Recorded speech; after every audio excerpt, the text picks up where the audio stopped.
Bapak Ibu saudara-saudari umat beriman yang terkasih dalam Kristus Tuhan, baik bacaan pertama maupun bacaan Injil sama-sama mengeksplor tema tentang kebenaran. Bahwa berhadapan dengan kebenaran itu maka akan ada dua subjek, yakni orang yang mendengar kebenaran, juga orang yang menyampaikan kebenaran. Kita bicara dulu tentang orang yang mendengarkan kebenaran. Bahwa sedianya kebenaran itu selalu akan berbuah baik, meski tidak jarang untuk kebanyakan orang mendengarkan sesuatu yang benar itu menyakitkan. Mendengarkan sesuatu yang benar atau kebenaran itu menyakitkan. Dan demikianlah yang dialami oleh orang-orang Yehuda juga Herodes. Yang disampaikan oleh Yeremia ataupun Yohanes Pembaptis itu kebenaran, tetapi itu menyakitkan mereka. Mereka menolak untuk berubah karena mereka terlalu dahulu sakit hati, karena mendengar fakta bahwa yang disampaikan itu adalah benar. Sehingga momen perubahan itu akan menjadi lebih susah ketika orang sulit untuk mulai mendengarkan apa yang benar dan baik dalam hidup. Maka sebagai orang yang mungkin nanti ada di pihak yang harus mendengarkan, bisa jadi karena tidak semua orang 100% tidak bersalah, tidak berdosa, tidak melakukan kesalahan. Mungkin pada waktunya kita berada di posisi ini, sering-seringlah melatih diri untuk mempertajam hati nurani, supaya ketika pada waktunya mungkin kita akan mendengarkan kebenaran tentang diri kita dari orang lain, kita sudah siap untuk menerimanya. Karena hanya dengan itu sebuah pemulihan dan perubahan itu bisa jalan. Lalu dari posisi sebagai seorang yang harus menyampaikan kebenaran, bahwa sedianya kebenaran-kebenaran yang terasa kadang menyakitkan itu bisa datang dari beberapa hal seperti ini. Kebenaran tidak selalu datang dari apa yang keluar dari mulut orang. Bisa jadi dia datang dari pengalaman-pengalaman hidup kita bersama dengan orang lain. Juga kebenaran bisa hadir lewat orang-orang yang ada sekitar kita. Mungkin jadi mereka adalah orang-orang yang diutus Tuhan untuk mengingatkan kita tentang kesalahan-kesalahan. Jika kita berada sebagai posisi orang yang harus menyampaikan kebenaran, yakinlah dan percayalah bahwa Anda diteguhkan oleh Tuhan untuk melakukan tugas itu. Maka jalani tugas ini dengan sebuah keberanian dan kehendak baik, bahwa saya hadir sebagai utusan Tuhan untuk membantu saudara saya untuk berubah menjadi lebih baik. Itu juga menjadi alasan mengapa Yeremia ataupun Yohanes sama sekali tidak mundur ketika dihadapkan dengan tantangan penolakan terhadap kebenaran-kebenaran yang mesti diterima oleh orang-orang yang harus mendengarkan berita itu. Tetapi menarik bahwa bacaan pertama maupun bacaan kedua, meskipun sama-sama mengeksplor tentang tema kebenaran dari penyampai kebenaran dan orang yang menerima itu, kedua bacaan ini berakhir beda.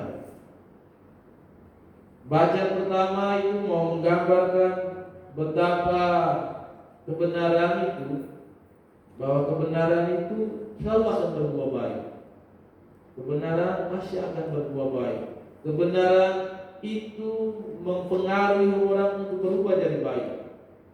Demikian yang dialami oleh orang-orang Yehuda, para pemimpin, juga para pemuka, juga para pemimpin negeri itu.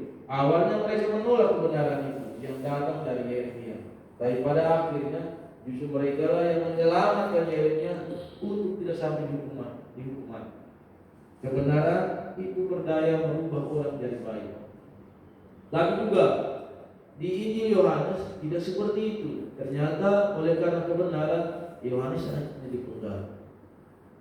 Bahwa resiko dari menyampaikan kebenaran bahwa kita akan dihadapkan dengan berbagai macam tantangan. Sekarang pertanyaan, ada pada pilihan kita menerima tawaran itu perubahan yang lebih baik atau tidak. Saudara-saudari yang terkasih, ini tentang tema bacaan ini. Lalu kita mau melihat sedikit tentang Herodes.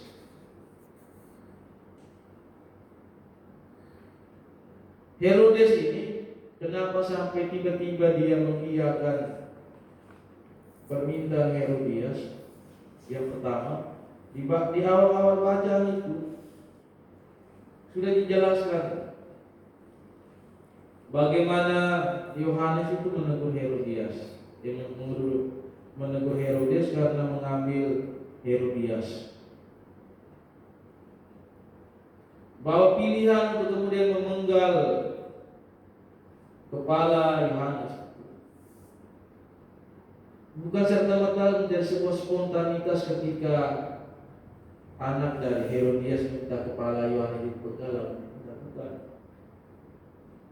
Di bagian awal itu penginjil Matius sudah mengatakan bahwa Herodias itu ingin membunuhnya, tetapi ia takut kepada orang banyak. Dendam itu sudah ada di dalam hati Herodes. Dia tinggal butuh apa yang men-trigger dia. Dendam itu sudah ada, bukan hal spontanitas karena dia malu ada orang banyak mendengarkan janji dan sumpah dia kepada anak Herodias supaya kalau engkau minta apa saja saya akan mengabulkan. Itu hanya trigger saja. Bagian awal sudah dijelaskan, dia mau membunuh Yohanes, tetapi dia takut karena orang banyak menganggap Yohanes sebagai nabi. Dendam itu sudah menabung di dalam hati dia. Ketika ada api sedikit, itu terasa. Maka saudara-saudari yang terkasih, sebenci apapun Anda dan orang lain, jangan menaruh dendam di dalam hati Anda. Jangan menaruh dendam di dalam hati Anda. Baik, Anda bisa akan menjadi seperti Herodias. Tinggal butuh api kecil saja untuk membakar. Ini tentang Herodias. Lalu masih juga tentang Herodes itu. Tetapi karena sumpahnya dan karena tamu-tamunya, diperintahkannya juga untuk memberikan. Herodes tahu itu salah, tetapi dia melakukan pertama karena dendam tadi, menyimpan dan menampung dendam. Kedua, bahwa dia hidup atas opini publik, bukan atas dasar kebenaran yang mesti dia ikuti. Kita lihat ini sekarang. Bahkan untuk standar kecantikan, orang pakai standar kecantikan yang opini publik di TikTok. Standar untuk menjadi orang baik harus ikut standar yang ada di sosial media. Bahkan orang mau buat baik pun saja, orang sudah kalkulasi sebentar siapa yang akan nonton saya punya video-video kebaikan dan segala macam hal baik yang saya buat.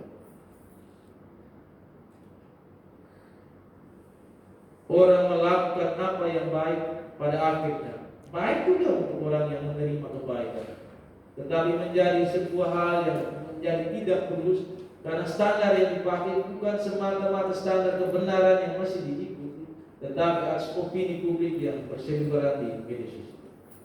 Dia pada akhirnya mengaburkan apa yang baik yang mestinya kita buat di dalam. Akhirnya saudara-saudariku yang terkasih, ada 4 poin tadi. Saya tidak bisa mengulangi lagi, saya tidak menulisnya di teks. Semoga kita mendengarkan dengan baik. Tetapi satu pesan, jangan simpan dendam di dalam hati. Tuhan Yesus. Amin.